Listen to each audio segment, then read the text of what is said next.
사랑합니다. 이 명절 저녁에도 하나님 말씀 받기 위해 이 자리에 나오신 모든 교우들을 환영하고 축복합니다. 제가 사무엘상으로 말씀을 계속 전하고 있었는데요. 이제 연말에 교회 행사들도 많고 또 연초에도 단기봉사 관련된 말씀을 전하다 보니 사무엘상을 3개월 만에 말씀을 전하게 되었습니다. 그래서 다 아시는 내용이지만 짧게나마 이 사무엘상 앞부분, 다윗이 이제 활약하기 시작한 부분부터 짧게 내용과 맥락을 좀 나누도록 하겠습니다. 다윗은 사무엘로부터 기름 부음을 받았고 그 이후에 골리앗을 무찌른 후에 그의 인생은 승승장구할 것처럼 보였으나 사울의 미움을 사고 평생을 쫓기는 인생이 되었습니다. 그래서 정말로 청춘이다라고 하는 그 나이인 20대에 광야를 열심히 떠돌며 산 것이 어엿 10년. 성경에서 기록하고 있는 광야의 이름만 해도 십광야, 마온광야, 엔게디 광야, 바란 광야. 이 광야에서 그가 정말 꽃다운 나이를 보내게 되었습니다. 그가 하나님께 사무엘을 통하여 기름 부음을 받을 때 아마도 자신이 10년 동안이나 광야에서 이렇게 떠돌게 될 것을 상상이나 했을까요? 광야라는 장소는 모두가 가고 싶지 않아 하고 사람들이 살 수 없는 버림받은 지역이었습니다. 그러나 아시다시피 하나님께서는 이 광야에서 차기 이스라엘 왕 다윗을 훈련시키시고 성장시키셨습니다. 그런데 그렇게 하나님의 인도하심 따라 광야에서 살아가던 다윗이 오늘 우리가 읽은 본문 27장에서 갑자기 그의 경로를 확 꺾어버리는 일을 우리가 발견하게 됩니다. 갑자기 이스라엘의 적국, 그냥 적국 정도가 아니죠. 정말 숙적이고 원수인 블레셋 밑으로 들어가겠다, 피신하겠다라고 결정을 했다라는 것입니다. 사실 다윗의 입장에서 생각을 해보면 다윗도 얼마나 힘들고 고통스러웠겠습니까? 정말 피가 끓는 그 20대의 나이에 평생을 참 그 고통 속에 언제 내가 죽을지 모르는 그 두려움 속에 하루하루를 살아가는 것이 참 두렵고 마음이 힘들고 잠 한숨 편안히 이루기도 어려운 삶을 매일 살아갔을 것입니다. 그래서 오늘 1절에 보시면 다윗이 블레셋 밑으로 들어가려는 가장 첫 번째 목적을 자기 스스로 말하고 있는데요. 그것이 바로 사울로부터 벗어나는 것. 날마다 자신을 옥죄어 오는 사울의 칼로부터 자신이 한순간이라도 자유로워지는 것. 그 칼로부터 안전해지는 것을 다윗은 정말로 간절히 꿈꿨던 것 같습니다. 게다가 다윗은 이제 혼자가 아닙니다. 오늘 본문에도 기록되어 있지만 자신을 따르는 무리가 600명, 그 600명이 끝이 아니라 그 600명의 식솔까지 함께 있었다라고 기록하고 있습니다. 아마도 자신을 따르는 무리가 더 많아진 것을 보고 안전에 대한 나 하나의 목숨이 아니라 나를 따르는 이 무리에 대한 책임감 또한 커졌을 것입니다. 그렇게 다윗은 아기스에게, 블레셋의 가드라는 그 지역의 왕 아기스에게 망명을 청하는데요. 아시겠지만 이미 다윗은 이 아기스라고 하는 왕을 사무엘상 21장에서 마주한 적이 있었습니다. 그때도 이 사울로부터의 도망을 위해서 이 블레셋 가드 쪽으로 왔다가 아기스에게 투항을 하러 왔는데 그때는 지금과 분위기가 전혀 달랐죠. 내가 투항하러 오긴 왔는데 이거 잘못하다가 내가 진짜 죽겠구나 라고 하는 그 마음으로 미친 척을 해서 그것으로부터 벗어났던 적이 있습니다. 그렇다면 왜 지금은 아기스가 조금의 의심도 하지 않고 이 다윗을 그냥 순순히 받아주었던 것일까요? 아마도 그때는 의심했던 아기스가 다윗을 받아준 이유는 시간적인 여러 가지 상황과 배경이 있을 것입니다. 성경 21장에서 27장 사이를 보시면 다윗이 사울로부터 도망다니는 그 사이에 블레셋이라고 하는 이름이 여러 번 등장합니다. 이런 적도 있었습니다. 사울이 다윗을 쫓다가 블레셋이 이스라엘을 공격했다라고 하는 소식을 듣고 황급하게 그 길을 돌이킨 적도 있었고, 반대로 블레셋과 전쟁 중에 사울이 다윗이 있다는 소식을 듣자마자 미친 왕이죠. 전쟁을 하던 중에 자신의 정예병을 몰고 다윗을 쫓으러 3,000명을 몰고 가는 일이 있었습니다. 그만큼 블레셋이 지금 사울과 다윗과의 관계를 모를래야 모를 수가 없었던 것이죠. 심지어 매번 전쟁과 정말로 그 긴장 가운데 있었던 두 나라가 서로에 대해서 잘 알지 않았겠습니까?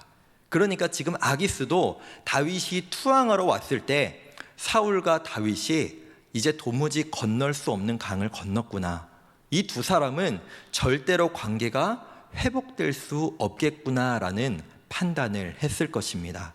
그뿐만 아니라 21장에서는 다윗이 호롤 단신으로 이 아기스에게 찾아갔다면 지금은 자신의 아내 두 사람을 포함하여 600명과 그 식솔들까지 함께 몰고 이 블레셋으로 들어왔으니 어찌 반역을 꿈꾸고 어찌 거짓 투항이라고 생각할 수 있었겠습니까?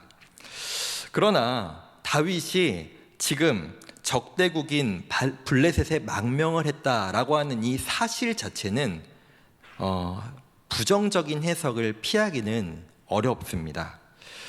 신학자들이 기록한 주석들을 찾아봐도 오늘 27장에 기록되어 있는 다윗이 블레셋에 투항하고 망명했다라고 하는 이 내용에 대해서는 대부분 부정적으로 해석하고 있습니다. 이런 관점일 것입니다.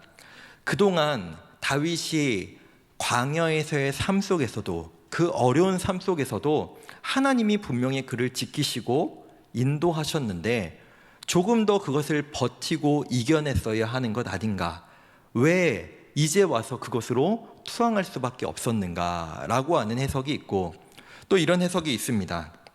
다윗이 블레셋으로 망명하겠다는 결정을 하는 일절을 보시면은 하나님께 한 번도 기도하지도 않고 묻지도 않고, 또 하나 더 깨름칙한 것은 분명히 자신과 함께 있는 제사장 아비아달이 있었음에도 불구하고 그 제사장과 한 번도 상의하지 않고 결정했다라고 하는 사실이죠. 즉, 믿음과 소망에 의해 블레셋으로 내가 투항하겠다라고 결정한 것이 아니라 다윗의 마음속에 있는 두려움과 염려 때문에 블레셋으로 투항하기로 결정했다라는 것입니다. 그런데 참 재밌는 것은 그가 믿음과 소망으로 결정한 것은 아니었지만 이 결정으로 인하여 다윗이 그토록 바라던 결과를 얻는 것에는 성공했습니다. 오늘 본문 4절에 보시면 사울이 다시는 그를 수색하지 아니하였다라고 기록합니다. 다윗이 꿈꾸던 것이었죠. 사울의 칼로부터, 그로부터 자유로워지는 것. 블레셋으로 투항하자마자 사울은 다시는 그를 쫓지도 수색하지도 아니하였다라고 기록합니다.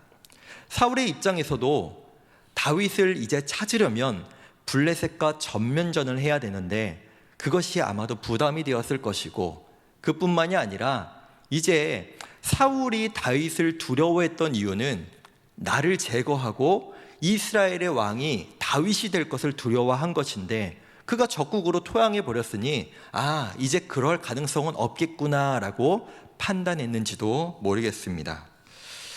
다윗이 블레셋에 망명을 한 이 사실과 사건, 그렇다면 다윗은 이 블레셋에 투항한 후에 이제 나는 블레셋의 부하니, 아기스의 부하니 그에게 충성되이 살아가겠다라고 하며 살아갔을까요? 아니요, 다윗은 그렇게 하지는 않았습니다. 그는 아기스에게 충성을 다하거나 그 블레셋에서 높은 지위를 얻어 부귀영화를 누리며 살 것을 꿈꾸지 않았고, 지방성읍 하나를 요청하여 시글락이라고 하는 곳에서 살게 되었습니다. 이 시글락이라고 하는 지역은 블레셋과 이스라엘의 접경 지역에 있어서 오늘 성경에도 보시면 이 시글락이 나중에도 유다의 성읍이 되었다라고 기록하고 있는데요. 아마도 아기스는 이 시글락을 다윗에게 줌으로 말미암아 하나의 완충지대, 하나의 방파제의 역할을 다윗이 감당하기를 바랬던 것 같습니다. 그곳에서 다윗은 16개월의 시간을 보내게 되는데, 참 아이러니한 것은 이스라엘의 숙적인 블레셋, 그리고 블레셋의 지도자 아기스가 차기 이스라엘 왕이 안전하도록, 그가 앞으로 왕이 되는데 어떠한 위협도 없도록 그를 지켜주고 그의 보금자리가 되어주었다. 이것이 참 아이러니한 사실입니다. 다윗 또한 이 16개월의 기간 동안 참 애매하고 마치 이중 스파이와 같은 그 위치에서 살아가게 되는데요. 역사적으로 보시면 이 이스라엘을 출애굽 때부터 지독하게 괴롭히고 약탈하였던 원수들, 8절에 보시면 그술 사람, 기르스 사람, 그리고 유명한 그 아말렉 사람들을 공격하여 그들의 것을 빼앗아 자신의 그 식솔들을 먹이고 자신들이 살아가는데 사용했다라고 오늘 성경은 기록하고 있습니다. 다윗이 공격한, 침략한 이 민족들은 이스라엘에 있어서는 분명히 적임이 분명했지만 사실 블레셋과는 나쁜 관계에 있었던 민족들은 아니었습니다. 그런데 이 민족들의 과거를 살펴보면 하나님께서 명령하신 것이 있었습니다. 모세에게도 명령하셨고 특별히 지금 왕으로 있는 사울에게도 명령하셔서 그들을 진멸하라라고 하나님은 분명히 명령하셨죠. 그러나 지금 현재 이스라엘 왕인 사울은 그 명령을 따르지 아니하였습니다. 그런데 현재 지도자도 아닌, 이스라엘의 지도자도 아니고 왕도 아닌 다윗이 그 역할을 감당하고 있었던 겁니다. 물론 다윗이 정말로 나는 하나님께서 명령하신 그 일을, 그 사명을 내가 감당하겠다라고 하는 마음으로 임했던 것은 아닌 것 같습니다. 내가 살아남기 위해서, 내가 내 민족을 공격할 수 없으니 내가 저들을 공격하고 내가 저들의 것을 빼앗아 내가 살아남겠다라고 하는 마음으로 공격한 것이 아마도 더 큰 이유인 듯 하지만, 그는 그렇게 함으로 말미암아 하나님이 명령하신 것을 이뤄가는 그것을 감당하고 있었습니다. 그런데 이 다윗의 모습을 살펴보면 우리가 좋게만 바라본다면 다윗이 하나님이 명령하신 것, 사울이 감당하지 않았지만 다윗이 감당하고 있구나라고 좋게 해석할 수도 있지만, 조금 전에 말씀드렸던 것처럼 다윗은 사실 살아남기 위해서 아기스에게 무엇인가 내가 하고 있다는 것을 보여주기 위해서 그 민족들을 침략한 이유가 더 컸습니다. 실제로 아기스가 다윗에게 물어봅니다. 오늘은 무엇을 하였느냐? 오늘은 어디를 공격하였느냐라고 물어볼 때, 네, 내가 아말렉을 공격했습니다 라고 사실대로 말하지 아니하고 이스라엘에 속해 있는 네게브 지역들을 제가 공격했습니다 라고 거짓으로 보고하며, 심지어 이들의 증거를 완전히 없애기 위해서 자신이 공격했던 민족들을 완전히 진멸하는 잔인함마저 보이고 있습니다. 그런데 참 아기스는 어리석은 건지 다윗을 철떡같이 믿었던 건지 이 다윗의 보고를 듣고 이스라엘, 자기 민족을 공격하는 저 다윗은 이제 다시는 이스라엘로 돌아가지 못하겠구나, 그는 영원히 내 부하가 되리라 라고 스스로 만족하며 오늘 본문 27장이 끝이 납니다. 오늘 우리는 하나님께서 우리에게 주신 이 말씀, 이 사무엘상 27장의 본문을 통해서 무엇을 깨닫고 무엇을 우리는 결단할 수 있을까요? 사실 우리는 이 다윗의 오늘 등장하는 모습을 보면 참 연약하고 참 부족한 그의 모습을 발견하게 됩니다. 나 하나 살기 위해서 어쩔 수 없이 하나님께 묻지도 기도하지도 않고 적국인 블레셋으로 망명하는 결정을, 그 선택을 할 수밖에 없었던 연약한 다윗의 모습. 그리고 동시에 그래도 이스라엘 민족, 내 동족들을 해하지는 않고 이방 민족들을 공격하며 자신의 정체성은 잊지 않았던 그 다윗의 모습을 통해 또 한편으로는 다윗이 잊지 않는 신념과 사명감 또한 우리는 확인할 수 있습니다. 즉, 살기 위해서 자신의 나라인 이스라엘을 떠나 블레셋으로 망명한 것은 분명한 그의 연약함이다라고 볼 수 있으나 그래도 그는 그 믿음을 지키기 어려운 상황 속에서 그 연약함 속에서도 내가 누구인지를 잊지 않고 살아갔다라는 것입니다. 저는 오늘 이 말씀을 준비하며 사실 이 다윗의 모습이 우리의 모습이고 우리의 현실이고 우리 신앙인들의 모습이 아닌가라는 생각을 해보게 되었습니다. 우리가 이 땅을 살아가면서 하나님의 자녀다라는 정체성은 분명히 갖고 있지만 우리가 어디를 가든 무엇을 하든 어떤 사람과 어울리든 하나님의 사람답게 확고하게 내 믿음을 지키며 하나님이 기뻐하실 행동과 선택을 하며 살아간다면 얼마나 기쁘고 얼마나 감사하겠느냐만 사실 우리는 그렇게 살아가는 것이 불가능함을 너무나 내 자신을 잘 알고 있습니다. 우리는 신앙생활을 한다고 말하면서도 때로는 너무나도 불신앙적인 모습을 선택하고 행동할 때가 많습니다. 또 반대로 내가 이 상황에서 내 믿음을 지킬 수 있을까? 여기에서 내가 하나님 뜻대로 살아갈 수 있을까라고 하는 상황 속에서도 나도 모르게 내 의식 속에 있는 그 신앙을 가지고 하나님이 기뻐하실 선택을 하면서 살아갈 때도 있죠.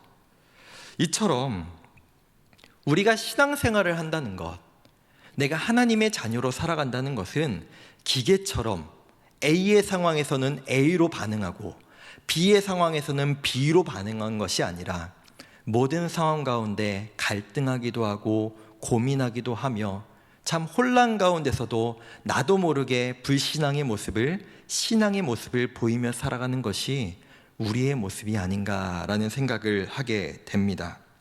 결국 우리는 오늘 본문의 이야기를 통해 다윗의 이야기를 통해 다윗이 정말로 위대한 신앙의 선배이고 믿음의 사람이다라는 것을 누가 부정할 수 있겠습니까? 그러나 그 또한 연약한 모습이 분명히 존재했고 그 또한 기도하지 않고 하나님께 묻지 않고 두려움과 염려로 선택할 때가 있음을 우리는 발견할 수 있는 것입니다.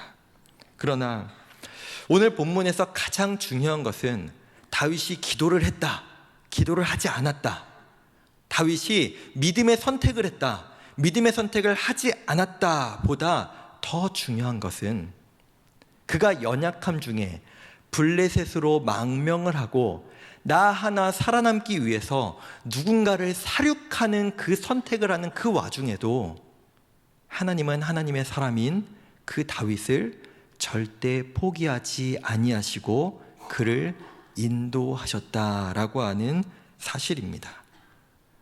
오늘 27장을 보시면 눈에 보이는 기적은 하나도 존재하지 않습니다. 하나님께서 천사를 보내서 다윗을 만나주신 것도 아니고 하나님께서 하늘의 군대를 보내셔서 다윗을 지켜주신 것도 아니었습니다. 자신의 동족인 이스라엘 민족들을 통해 이 다윗을 구원하신 것도 아니라 이방의 왕, 아니 적국의 왕인 그 아기스라는 사람을 통하여 다윗을 안전하게 지키시고 보호하셨다라고 하는 사실을 우리는 발견할 수 있는 것입니다. 참 우리가 연초에 말씀을 받고 또 우리 교육부서는 수련회와 성경학교를 하고 있는 이 1, 2월의 시즌입니다. 우리가 새 은혜의 집회를 통하여 귀한 말씀을 받았고 또 지난주에는 청년부 수련회가 또 다음 주에는 중고등부 수련회가 기다리고 있습니다. 우리가 이 말씀을 받는 은혜의 시간을 통해 또 하나님 앞에 간절하게 기도하는 그 간절한 기도의 시간을 통해 우리가 믿음으로 하나님 앞에 살겠다고 결단하는 그 모습이 우리 가운데 분명히 있습니다.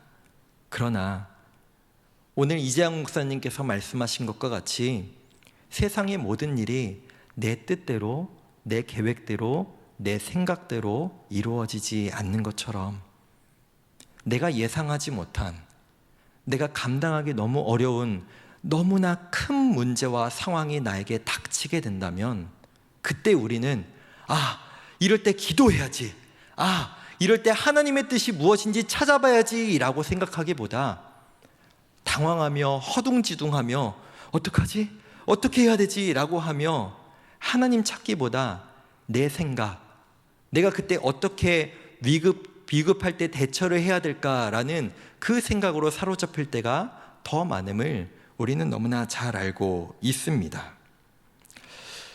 다윗은 마찬가지였죠. 오늘 내가 죽을지, 내일 내가 죽을지, 사울이 오늘 밤에 나를 쫓아올지, 사울이 내일 새벽에 나를 쫓아올지 모르는 그 위급한 상황 가운데서 참 연약하고 참 두려움 가운데 적국에 투항하는 선택을 했지만 하나님은 그런 다윗도 너 왜 블레셋에 투항했니? 너 왜 저 시글락에 가서 살고 있니? 다시 이스라엘로 돌아와 라고 말씀하시는 것이 아니라 그를 지키시고 안전하게 함께 하셨습니다. 더 길고 더 크게 본다면 다윗이 마치 허송세월을 보내고 있는 이 광야에서의 생활, 그 꽃다운 나이를 10년 동안이나 광야에서 보내고 있는 이 시간, 참 허송세월과 같은 참 쓸모없는 시간처럼 보입니다. 요즘 우리 남자 형제들 군생활이 18개월이다 라고 얘기하는데요, 그 18개월도 썩어나는 시간이다, 아까운 시간이다 말하는 요즘 시대의 사고방식으로 봤을 때 이 다윗의 10년의 광야 생활을 우리는 어떻게 설명하고 어떻게 이해할 수 있겠습니까? 그런 다윗이 허송세월 같아 보이고 마치 썩어가는 그 세월같이 보이는 그 10년, 그러나 하나님을 붙잡고 하나님을 놓지 않고 하나님 말씀 따라 살아가는 그 10년 가운데 하나님은 끝까지 그를 지키시고 인도하여 주셨는 줄 믿습니다. 말씀을 맺겠습니다. 하나님은 그 하나님의 백성들이 하나님의 백성답게 살아낼 수 있도록 눈에 보이지 않지만 때로는 우리가 느낄 수 없을 때도 있지만 붙드시고 지키시고 인도하여 주시는 분인 줄로 믿습니다. 때로는 내가 연약함 중에 있을 때, 내가 날마다 믿음으로 결단을 하고 하나님 기뻐하실 선택만 하며 살아가지 못할 때가 있을지라도 나는 그래도 하나님 자녀입니다. 하나님 나를 책임져 주십시오. 하나님 나와 함께 해 주십시오 라고 하는 마음을 가진 그 하나님의 자녀에게 마치 다윗에게 그랬던 것처럼 하나님 그를 지키시고 피할 길을 내시고 늘 함께하여 주실 줄 믿습니다. 우리도 그 주님을 온전히 바라보며 그 주님의 피할 길을 바라보며 주님과 함께 한 발짝 한 발짝 살아낼 수 있는 저와 우리 모든 성도님들 되시길 소망합니다.